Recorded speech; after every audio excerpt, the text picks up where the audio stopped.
Voici le premier signe de l'amour. La patience. Dis la patience. La Bible dit l'amour est patience. Lorsqu'on aime, il y a un signe qui se manifeste. On est patient. On est patient comment? Pour ce qui est de l'autre, on est patient quant à sa transformation. Je suis convaincu que chacun de nous ici a des défauts. Amen.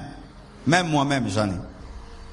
Alors l'amour fait que tu sois patient par rapport aux défauts des autres, que tu attendes qu'ils changent. Lorsque dans ta relation avec les autres, tu demandes que les autres changent à la seconde, tu n'as pas l'amour. Pourquoi?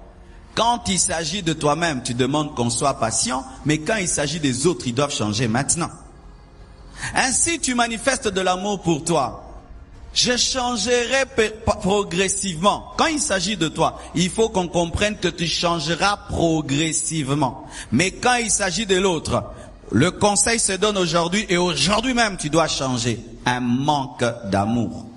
Ainsi les relations se brisent, que ce soit dans l'église et en dehors de l'église, parce que nous n'avons pas la patience. J'avais une maman à l'église. Bien aimé, depuis que je l'ai connue, je n'ai jamais vu son mari.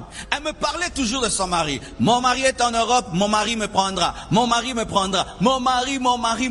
Je crois pendant même 13 ans. Jusqu'à ce qu'on a dit, maman, épouse seulement un autre homme parce que cet homme ne comprend pas. Des fois, elle vous écoute seulement. Elle fait même semblant de faire ce que vous dites. Mais après, elle revient avec le même dossier. Pasteur, prie mon mari, je dois retrouver mon mari. Aujourd'hui, elle est avec son mari. Après combien d'années? Pourquoi elle n'a jamais lâché? C'est parce qu'elle a aimé. Tu lâches parce que tu n'aimes pas. Même dans le domaine des fiançailles, tu lâches facilement parce que tu n'aimes pas. Lorsque tu aimes une femme, tu aimes un homme pour le mariage, par l'amour de Dieu, tu patienteras qu'il change. L'impatience amène le divorce. L'impatience brise les amitiés. L'impatience brise les collaborations. L'impatience brise même notre relation avec Dieu. Ce n'est pas parce que Dieu te parle aujourd'hui qu'il accomplira aujourd'hui. Des fois, il te parle aujourd'hui, il va accomplir dans 20 ans. Il est souverain, il fait quand il veut. Dieu est souverain, il fait quand il veut. Amen. Hein? Et il n'a même peur de toi. Il n'a même pas peur de toi pour dire na salamba ou sinon obetanga. Alléluia. Soyez patients. Soyez patients envers vos amis. Soyez patients envers vos femmes, vos enfants. Ce n'est pas parce que tu corriges un enfant aujourd'hui que demain il va le faire. Sois patient avec les défauts de tes enfants, de tes amis, de tes collaborateurs, de tes collaboratrices. Sois patient. Un manque de patience. Nous ratons même l'éducation de nos enfants. Tu lui parles une fois, 2 fois, il ne fait pas, gifle. Tu lui parles une fois, 2 fois, tu l'insultes. Manque de patience. Tu es incapable pendant une année de discipliner un enfant, de lui dire et de lui parler et de lui parler, de lui expliquer même. Il suffit que 3 fois il ne fasse pas. Tu tapes et tu engendres un impoli. L'amour patiente. Patienter, ce n'est pas attendre. Je répète, patienter, ce n'est pas attendre. Patienter, c'est attendre avec la joie. Car il est possible d'attendre, mais en murmurant. Amen. Je ne vois pas clair, je ne vois rien, je ne vois rien, je ne vois rien, je ne vois pas clair. Patienter, ce n'est pas attendre. Patienter, c'est attendre dans la joie. La promesse tarde, mais tu chantes. La promesse tarde, mais tu danses. La promesse tarde, mais tu continues à aimer Dieu de tout ton cœur. Lorsque tu perds la joie dans l'attente, tu ne patientes plus. Et un secret que mon père spirituel m'a donné, il m'a dit, lorsque tu attends et tu es fatigué d'attendre, dis je recommence à attendre. Tu ramènes le chrono à 0. Tu as attendu 10 ans, ça tarde, tu dis je recommence. Ça fait maintenant seulement 1 seconde que j'attends. Et souvent, qu'est-ce qui arrive? Nous lâchons lorsque le miracle est proche, nous lâchons lorsque la bénédiction est proche. Aimer, c'est attendre. Attendre avec joie. Aimer. Et Dieu est le plus grand exemple de patience. Voyez comment Dieu est patient avec nous. Dieu peut détruire ce monde en un jour et il a raison. Il y a tellement de péchés dans ce monde.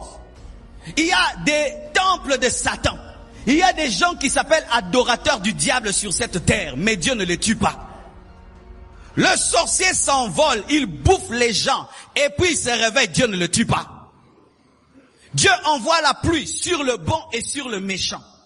Jésus tarde de venir, non pas parce qu'il n'a pas la puissance de revenir, mais parce qu'il patiente. Il sait que s'il revient maintenant, beaucoup de gens vont rater la patience. Mais la patience de Dieu a souvent été prise comme une faiblesse. Amen. Mais malgré que les hommes trouvent que sa patience est une faiblesse, Dieu continue à patienter. Il patiente jusqu'à ce que le dernier des païens sincères soit entré dans l'église pour venir comme Noé avait attendu que le dernier couple d'animal puisse entrer dans l'arche pour fermer l'arche.